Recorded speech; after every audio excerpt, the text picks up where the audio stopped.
El día de Nochebuena de 1975, David Berkowitz estaba decidido a matar. Se había fijado en una chica de 14 años que estaba patinando en la pista de hielo con sus amigos. Cuando la joven iba de camino a su casa, la abordó y la apuñaló varias veces. Sin embargo, gracias a la fortuna de llevar un abrigo fuerte y resbaladizo, la víctima logró escapar. David Berkowitz, ahora con 68 años, continúa cumpliendo su sentencia en la prisión de máxima seguridad, donde ha encontrado consuelo en la espiritualidad y la redención.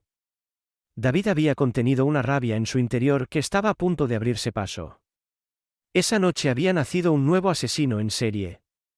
David Berkowitz nació el 1 de junio de 1953 en Nueva York, Estados Unidos. Su verdadero nombre era Richard David Falco. Su madre lo entregó en adopción al matrimonio formado por Nathan y Pearl Berkowitz, debido a la negativa de su segundo marido a tener más hijos. Desde que era pequeño, se sintió diferente a los demás. Fue un niño tímido y con gran capacidad para la mentira. Además, no era un buen estudiante y tenía pocas relaciones sociales.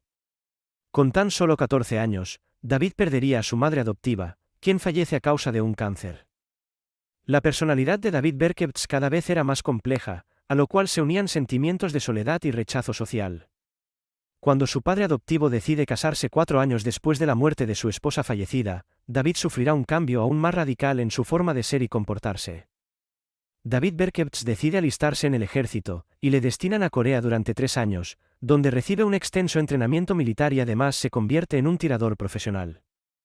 En el año 1974 regresará, pero nada será como antes, el que un día fuera su hogar se habrá convertido en algo distante y extraño por el que no sentía añoranza.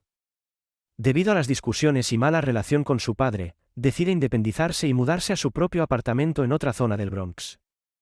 En esa época decide buscar a sus padres biológicos, y consigue encontrar a su hermana Rosalind, y a su madre. Se reunirá con Rosalind, pero con el paso del tiempo David se distanciará de ella. Durante esa época, cometerá el primer ataque.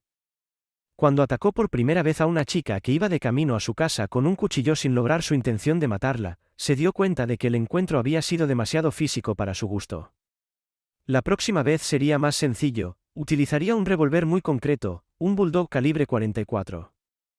El 29 de julio de 1976, se acercó a dos chicas, Donna y Jody, de 18 y 19 años respectivamente, que se estaban despidiendo en la calle. Llevaba una bolsa de papel marrón y dentro su revólver, lo sacó y sin mediar palabra disparó a las dos. Ninguna sobrevivió. La policía barajó la posibilidad de que la mafia estuviese detrás del asesinato, pues en esa época en la zona del norte del Bronx predominaban las familias italianas y no era raro encontrarse con ajustes de cuentas. Sin embargo, esa primera hipótesis se descartó y un primer retrato robot de David Berkowitz salió en los medios de comunicación: hombre blanco, cabello oscuro, complexión normal, entre 25 y 32 años y 1,8 metros de altura. El 23 de octubre volvería a actuar. Rosemary Kinen y Carl Dinaro, de 18 y 20 años respectivamente, estaban sentados en su coche cuando David Berkowitz se acercó a ellos y les disparó 5 veces a través de la ventanilla.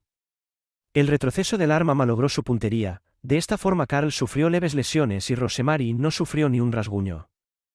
El 27 de noviembre, se acercó a Donna DeMasi y Joanne Loumeno, dos adolescentes de 16 y 18 años respectivamente, y el ataque fue similar. En este caso, uno de los tiros traspasó el cuello de Donna, pero no revistó gravedad alguna. Por otra parte, uno de los tiros a Joanne le atravesó la columna vertebral y la postró en una silla de ruedas de por vida. Un vecino vio cómo David huía y fue tras este ataque que lo relacionaron con el primero que había cometido. El siguiente ocurriría 2 meses después, acabaría con la vida de Christine Freund, de 26 años. Cuando la unidad de balística compra los proyectiles, comprobaron la coincidencia, todos provenían de un revólver Bulldog calibre 44. Finalmente, siguiendo el mismo modus operandi, acabaría con la vida de Virginia Boskerichian, y también la de la pareja formada por Valentina Suriani y Alexander Esau. En este último tiroteo, además dejó una carta dirigida al encargado del caso, Joe Bourelli. Era su primer contacto con la policía. Entre divagaciones incoherentes y con tono febril, la carta expresaba su determinación a seguir asesinando. Además, se burlaba de la policía por sus infructuosos esfuerzos para capturarlo. Soy un monstruo. Soy el hijo de Sam. Sam adora beber sangre. Sal fuera y mata, me ordena el padre Sam, decía la misiva.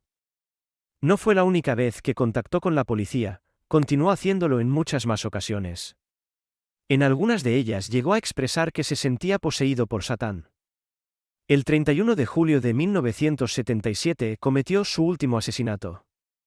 Se acercó a un automóvil que estaba estacionado cerca de un parque, dentro estaba una pareja. El tiroteo acabó con la vida de la pareja formada por Stacey Maskewitz y Robert Violante. Aquella noche hubo testigos que dieron una descripción más precisa del asesino.